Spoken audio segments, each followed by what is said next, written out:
Hello, this is Reverend Don Lewis coming to you from beautiful Florida.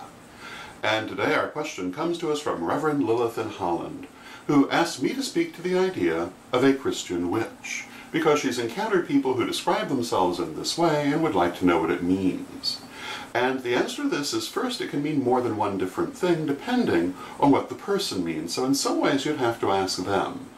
But in general it probably means one of two things primarily. Either a person who considers themselves to be Christian but also practices magic, or a person who is Christopagan, meaning that they take Christian ideas and pagan ideas in a personal gnosis in their personal spirituality.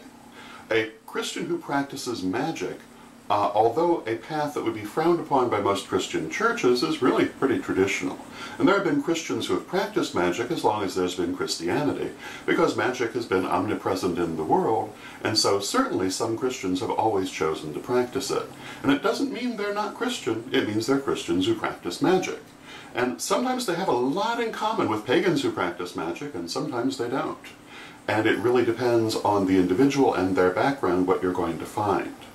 A Christopagan, on the other hand, is a person who takes ideas from Christianity and ideas from paganism and combines them in a personal gnosis in their personal spirituality. Thus, for example, a Christopagan might consider Mother Mary their personal goddess figure, or they might think of Jesus as a great philosopher, as many people do. Often Christopagans will think of Jesus as a great white witch, and this has been a fairly common point of view in the witch movement throughout the time that I've been in it, which is going back into the 70s.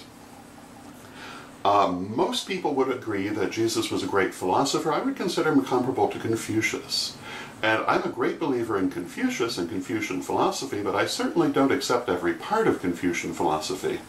I take that which seems right to me and honor those ideas and their progenitor, and Christopagans do the same with Jesus and his ideas, and certainly he had many good things to say. And just because we would not consider ourselves Christian doesn't mean we cannot honor that. So these are some of the things that might be meant by the term Christian witch. And again, you really would have to ask the person what they mean to actually know what they as an individual mean. But this might help. So I hope that answers your question, and until next time, may you blessed be.